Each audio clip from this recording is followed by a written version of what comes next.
కష్టకాలంలో కన్నీటి లోయలో మనం ఏదైనా తీర్మానం తీసుకున్నప్పుడు దేవునికి ఇస్తానని చెప్పో, లేకపోతే దేవునితో ఒక ఒడంబడిక చేసుకున్నప్పుడు దేవుడు కనికరించి నిన్ను కష్టంలో నుంచి విడిపించిన తరువాత దేవునికి ఇచ్చిన మాటను తప్పిపోవడం ఆశీర్వాదం కాదండి. ప్రసంగి 5వ అధ్యాయంలో ఈ మాట రాయబడింది, చదివిస్తాను రండి. నీవు దేవుని మందిరమునకు పోవునప్పుడు నీ ప్రవర్తన జాగ్రత్తగా కాచుకో.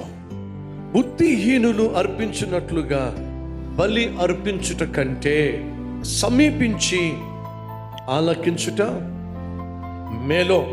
4వ వచనం, నువ్వు దేవుని మొక్కుబడి చేసి కొనిన ఎడల దానిని చెల్లించుటకు ఆలస్యము చేయదో. బుద్ధిహీనుల యందు ఆయనకి ఇష్టము లేదో. బుద్ధిహీనులంటే దేవునికి ఒడంబడిక చేసి దేవునికి మాటిచ్చి మాట తప్పే వాళ్లను బైబిలు ఏమని పిలుస్తుంది? బుద్ధిహీనులో. నీవు మొక్కుకొనిన దానిని చెల్లించుమో. నీవు మొక్కుకొని చెల్లింపకుండుట కంటే మొక్కుకొనక ఉండుటయే మేలో.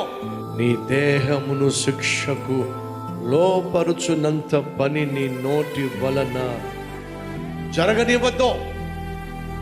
అది పొరపాటు చేత జరిగిన నీ దూత ఎదుట చెప్పద్దు. ప్రభువా, తొందరపడి తీర్మానం తీసుకున్నానయ్యా, తొందరపడి వాగ్దానం చేశానయ్యా అని నీ నోటితో అప్పుడు చెప్పొద్దు.